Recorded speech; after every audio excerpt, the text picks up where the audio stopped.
दमदार क्वालिटी नंदन की guarantee. Sir, मैं पूछना चाहूंगी कि 31% बजट का हिस्सा खर्च नहीं किया गया। अगर खर्च किया गया होता तो यह मंजर और आलम ही कुछ और होता। कितने हॉस्पिटल्स बन गए होते और कितने मरीजों की जान बच जाती। नेशनल हेल्थ पॉलिसी के अनुसार बजट का 8% हिस्सा हेल्थ पर खर्च होना चाहिए। बिहार में 2026-27 फाइनेंशियल ईयर के लिए केवल 6.3% हेल्थ के लिए एलोकेट किया गया है। पीएमसीएच ग्राउंड के पीछे सुपर स्पेशलिटी हॉस्पिटल पिछले 8 सालों से उसका निर्माण ही हो रहा है। पता नहीं यह हॉस्पिटल 8 सालों बाद भी खुला क्यों नहीं, किसकी जवाबदेही बनती है। आदर्श मानक है कि हर 50 सर्जिकल बेड पर एक ओटी होना चाहिए। अगर पीएमसीएच में 200 मरीज भर्ती हैं तो 24 घंटे में 4 से 5 बड़े ऑपरेशंस होने चाहिए। लेकिन आलम यह है कि ओटीज की कमी के कारण एक दिन में मात्र 4 से 5 बड़े ऑपरेशंस हो पाते हैं। टूटे हुए लश्कर का भरम देख रहे हैं और जिल्ले इलाही का करम देख रहे हैं। ताकत का नशा अक्ल पर हावी है तुम्हारे, तुम देख न पाओगे जो हम देख रहे हैं। जिला अस्पताल ब्लड बैंक की स्थापना में मेडिकल कॉलेज, डेंटल कॉलेज खोलने का पीएस रिस्पेक्टेड सर, मैं धन्यवाद देना चाहती हूँ। प्लीज अब आप बैठ जाइए, आपका समय समाप्त हो गया। अपने नेता आदरणीय श्री लालू प्रसाद यादव जी और श्री तेजस्वी प्रसाद यादव जी को, जिन्होंने, मैं फर्स्ट टाइम एमएलए हूँ और उन्होंने मुझे वाद विवाद में भाग लेने का मौका दिया है, मैं धन्यवाद देना चाहती हूँ। शांति बनाए रखिए, उनको बोलने दीजिए। सभा के लोगों को जिन्होंने 45 साल बाद एक महिला पर, अपनी बेटी पर विश्वास जताया, हर जाति धर्म के द्वेष और लोभ से ऊपर उठकर उन्होंने मुझे नेतृत्व का मौका दिया। रिस्पेक्टेड सर, मैं सदन के समक्ष कुछ डेटा प्रस्तुत करना चाहती हूँ। CAG reported that the government of Bihar had not prepared any comprehensive health policy or plan to address gaps in health infrastructure or equipment in every healthcare facility.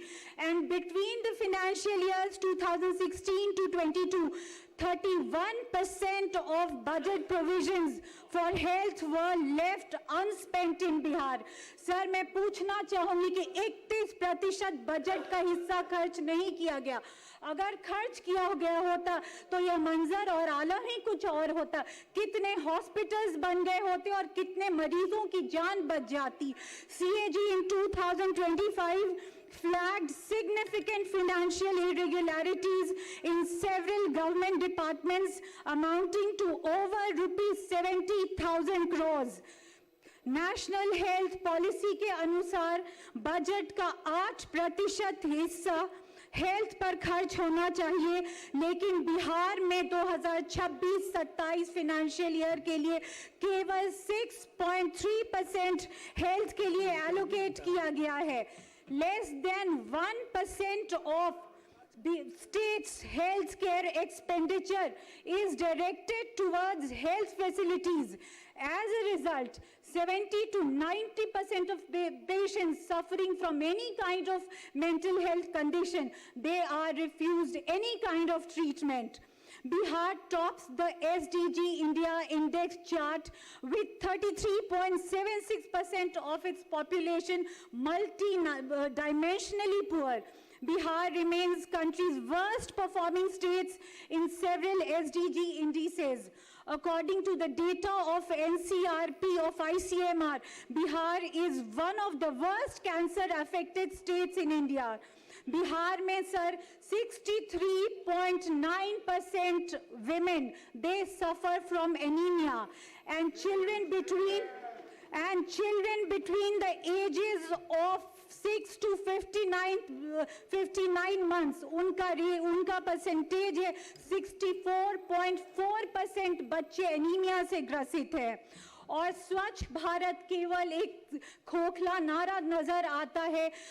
High court ने अप्रैल 2023 में high court had ordered that sanitary napkin vending machines and incinerators should be established in every middle and high school of Bihar. But in the past 3 years, I did not come across a single sanitary napkin vending machine or incinerator in my constituency, Parsa. Respected sir, राज्य के PMCH ground के पीछे super speciality hospital पिछले 8 सालों से उसका निर्माण ही हो रहा है। पता नहीं यह हॉस्पिटल 8 सालों बाद भी खुला क्यों नहीं, किसकी जवाबदेही बनती है। आईजीआईएमएस में पिछले 1 साल से पेट स्कैन मशीन काम नहीं कर रही है। इसके कारण मरीजों को 20 से 30 हजार प्राइवेट में खर्च करके कैंसर डिटेक्ट करवाने की मशीन है, जबकि यह आईजीआईएमएस में 10,000 रुपए में हो जाता। वर्ष 2011-14 में करोड़ों खर्च किए गए ऑटो एनालाइजर मशीन्स खरीदने के लिए, लेकिन 1 दशक बीतने के बाद भी कुछ मशीनें डिब्बों में बंद पड़ी हैं और कुछ मशीनें पड़े पड़े खराब हो गई हैं। आदर्श मानक है कि हर 50 सर्जिकल बेड पर 1 ओटी होना चाहिए। अगर पीएमसीएच में 200 मरीज भर्ती हैं तो 24 घंटे में 4 से 5 बड़े ऑपरेशंस होने चाहिए। लेकिन आलम यह है कि ओटीज की कमी के कारण एक दिन में मात्र 4 से 5 बड़े ऑपरेशंस हो पाते हैं। टूटे हुए लश्कर का भरम देख रहे हैं और जिल्ले इलाही का करम देख रहे हैं। ताकत का नशा अक्ल पर हावी है तुम्हारे, तुम देख न पाओगे जो हम देख रहे हैं। पिछले 1 महीने से मेरे परसा विधान सभा में रेबीज वैक्सीन मिल नहीं रही है। मैंने सब उच्च पदस्थ अधिकारियों से सर बात की, लेकिन कहीं कोई सुनवाई नहीं है। ये कैसे लोग बैठे हैं सरकार में जो वो सुध भी नहीं ले सकते गरीबों की। वो गरीब कहाँ जाएगा जिसको न एक मामूली सा रेबीज वैक्सीन उसके लिए उपलब्ध नहीं है। परसा के सीएचसी में 50% विशेषज्ञ चिकित्सकों की कमी है और सर्च फॉर 70 आज तक परसा के कम्युनिटी हेल्थ सेंटर या फिर आप पीएचसी की बात करें, माननीय सदस्य आप संक्षेप करिए। ना कोई उसमें सर्जन उपलब्ध है, ना कोई वहाँ पे न सर्जन उपलब्ध है, ना कोई एमडी मेडिसिन उपलब्ध है। मेरे औचक निरीक्षण के दौरान मैंने पाया कि ईसीजी तो हो रहा है। जब मैंने अधिकारियों से बात की तो पता चला ईसीजी के लिए कोई टेक्नीशियन ही नहीं है। तो इतना घोर अंधेरा, इसकी जवाबदेही कौन लेगा सर? क्यों इस तरह से सरकार मौन बैठी है?